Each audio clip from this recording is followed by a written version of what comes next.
Hello, and welcome yet again to the David Messiah YouTube channel, where our watchwords are to teach and to build back up the kingdom of Zion.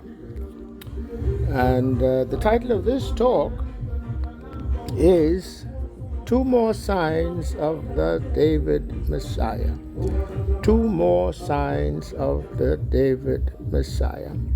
And so it is in some sense a postscript to or an addendum to my last posting on the land of prophetic promise being Trinidad. And what are these two more signs? I'll try to be very brief with this one. The first is that my father's birthday is September 22nd, 1917, which happens to be on the Most High's calendar, the Enochian calendar. It happens to be a first day of the seventh month. It happens to be a day of trumpets. So that under the Most High's calendar, that's September 23rd, 2017 sign, referenced in that talk, the Revelation chapter 12, verses 1 and 2, regarding the woman clothed with the sun, the moon at her feet, 12 stars around her head, straight to be delivered. This is referencing the constellation of Virgo. So my father was a Virgo. But the 1 day difference, September 22nd, 1917 for my father, versus September 23rd, 2017, 100 years later, for this sign of the David Messiah is a 1 day difference on the Gregorian calendar, but in fact it is to the same day on the Most High's calendar. So it is 100 years to the day. Okay, now that's a sign, right? That the David Messiah, in terms of what was prophesied, however many hundreds and hundreds of years ago, as to when that David Messiah would be birthed as that man-child, okay, would be a day of trumpets, 100 years to the day after my father was born. And I think I'd mentioned in some earlier update that when I was born, even though I'm the fourth son of my father, he gave me his name. And what my mother told me about that was, they didn't know what name to give me. And they were nothing sort of came to them for about a week until my father just said, look, you just give the boy my name. You see, so that is, well, I'll just leave it at that. I think it is a sign. I think it's a powerful sign. Certainly a sign worthy to be added to the list of signs, although, like all these signs that the Most High gives, not necessarily by itself conclusive proof of anything. You understand?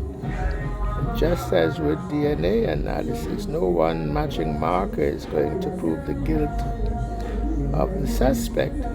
It has to be accumulation of matching markers before the weight of evidence tips the scale. I'll just give you the calendar.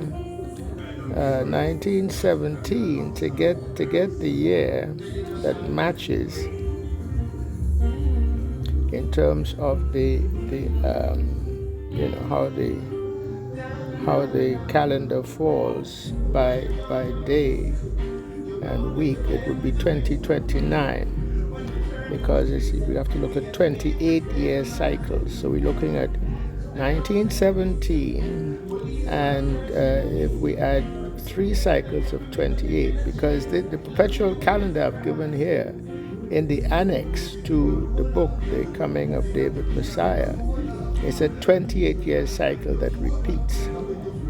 So to match the layout of the calendar to any year prior to this particular listing of 28 years, or outside of it, on the other side,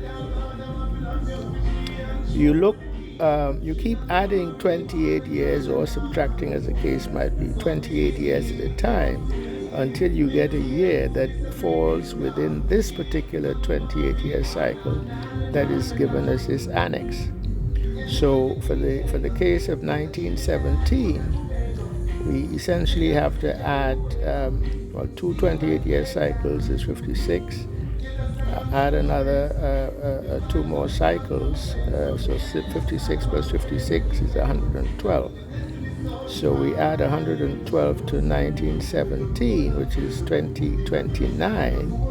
And so for the year 2029, which falls within this 28-year perpetual calendar I've given, the layout of the year 1917 would be exactly the same as it is for the year 2029. So here we see for my father's birth date, September 22nd, it is a first day of the 7th month on the Most High's calendar. So on the Most High's calendar, it's exactly 100 years to the day going back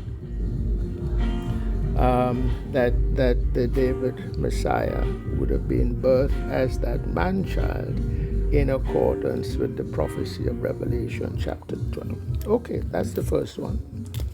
Take it for what it's worth. The second one, I mentioned the name of the village where my forefathers were demobilized when they were brought here to this land, having served as soldiers in the British Corps of Colonial Marines.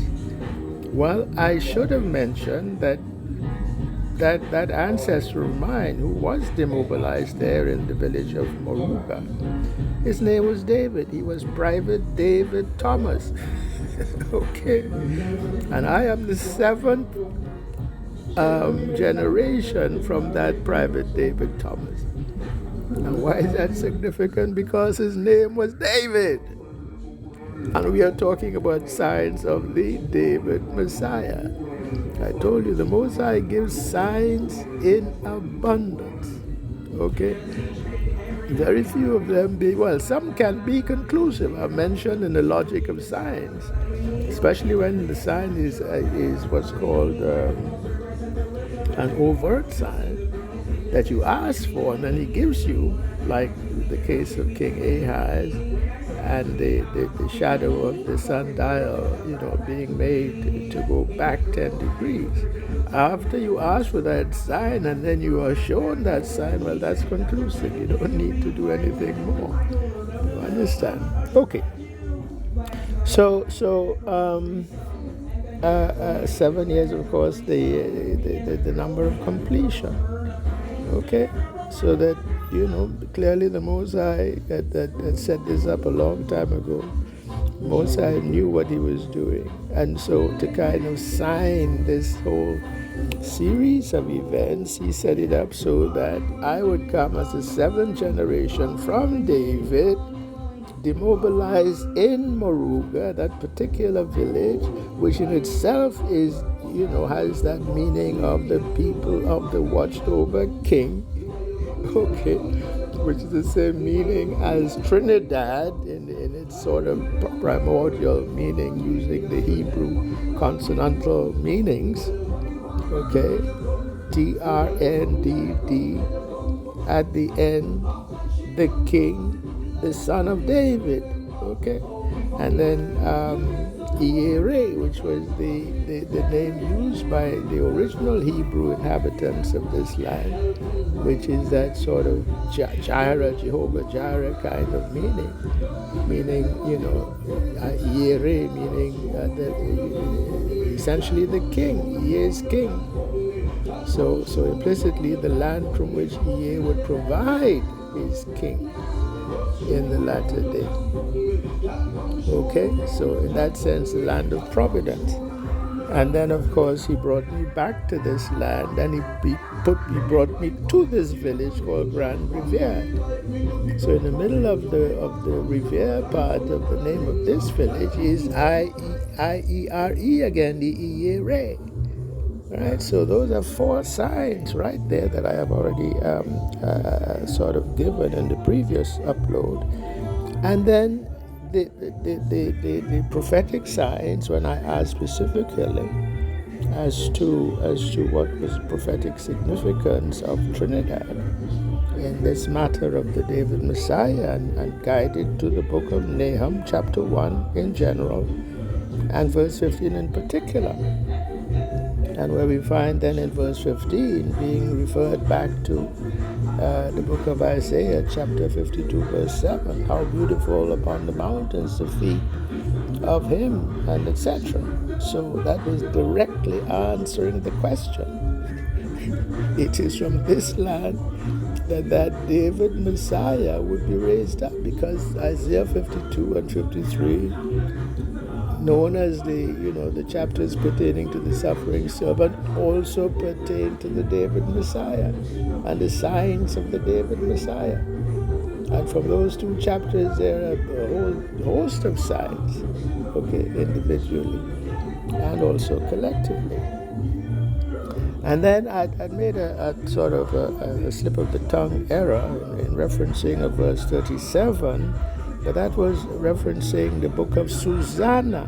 So there's a story there told in the book of Susanna, and more specifically at verse 37, that I have given the breakdown of in the book, The Coming of David Messiah, and tying it back specifically to this land of Trinidad and how it was established, and the sort of demographic sort of makeup, which in many ways resembles how it was with Israel back in the day. So you had the core children of Israel who were envied by all the other people round about.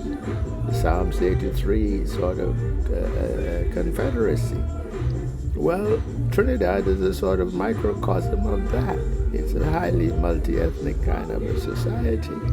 And the same sort of, ethnic fracture lines, indeed spoken of there at Psalms 83, are to be found right here. Anyway, I won't go into that in any detail, just to mention that sort of brief sort of significance of it, and then tying all that back to how things have worked out here in Trinidad, even with independence and so forth.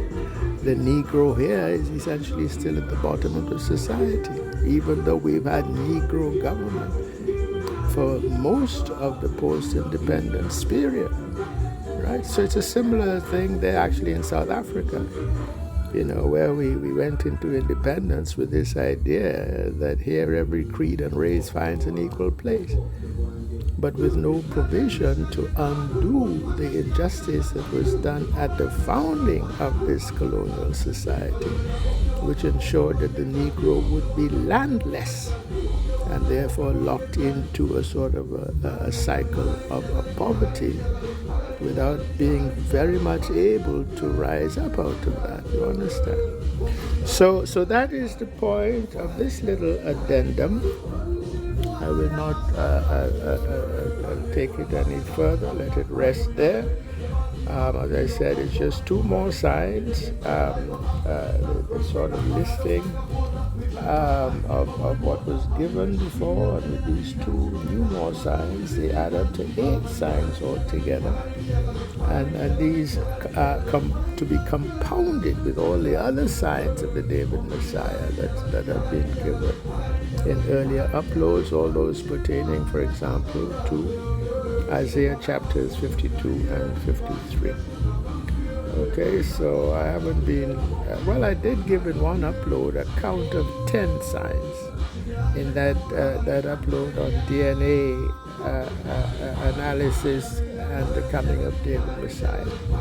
So these 8 could be simply compounded with that 10 that was given earlier. All right, so 10 plus 8 is 18 signs, which is far stronger, obviously, than what is sufficient to carry the day in court, in terms of a matching set of 10 DNA markers that's used in a court of law.